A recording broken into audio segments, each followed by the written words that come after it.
Hello, আসসালামু আলাইকুম। আমি তোরা খান চলে এলাম সাজগোজের ভিডিও নিয়ে।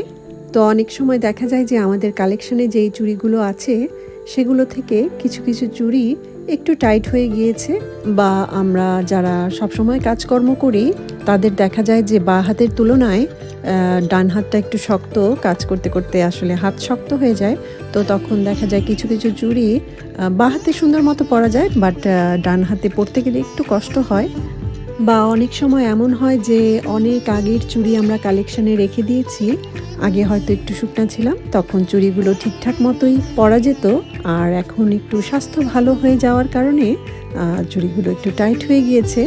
তো এই টাইট চুড়িগুলো কিভাবে একটু সহজে পরা যায় আজকে সেটাই দেখাবো।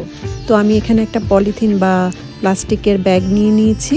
তো যেই হাতে আমি টাইট চুড়িগুলো পরবো সেই হাতে আমি এই ব্যাগটাকে পরে নিব। পলিথিনটা পরে নিলে টাইট চুড়িগুলো কিন্তু ইজিলি পরে ফেলা যাবে।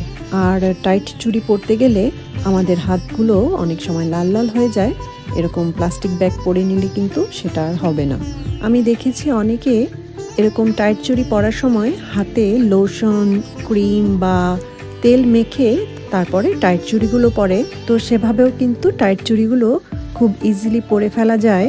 তবে ক্রিম, লোশন বা তেলের কারণে সুন্দর সুন্দর চুড়িগুলো ডিসকালার হয়ে যায়। তো আমাদের এই শখের চুড়িগুলোকে আমরা বেশি দিন ভালো রাখার জন্য আমরা কিন্তু এরকম একটা প্লাস্টিক ব্যাগ চুড়ি পরার সময় ব্যবহার করতে পারি। আর খেয়াল করে দেখবেন, যখন আমরা জুয়েলারি কিনতে যাই তখন কিন্তু শপকিপাররা বলেই দেয় জুয়েলারির উপরে যাতে পারফিউম স্প্রে না করি। এর কারণ হচ্ছে লোশন, তেল, পারফিউম এই ধরনের জিনিসগুলো আমাদের জুয়েলারিতে লাগলে জুয়েলারিগুলো ডিসকালার হয়ে যায়। আর আমি সবসময় একটা প্লাস্টিক ব্যাগ আমার চুড়ির বক্সেই রেখে দিই, যাতে বেড়াতে যাওয়ার সময় খোঁজাখুঁজি করতে না হয়। আর খেয়াল করে দেখবেন, বেড়াতে যাওয়ার সময় কিন্তু কিছুই খুঁজে পাওয়া যায় না, হাতের কাছে পাওয়া যায় না। তো আজকের মতো এখানেই বিদায় নিচ্ছি। সবাই ভালো থাকবেন, সুস্থ থাকবেন, হাসি খুশি থাকবেন। ধন্যবাদ।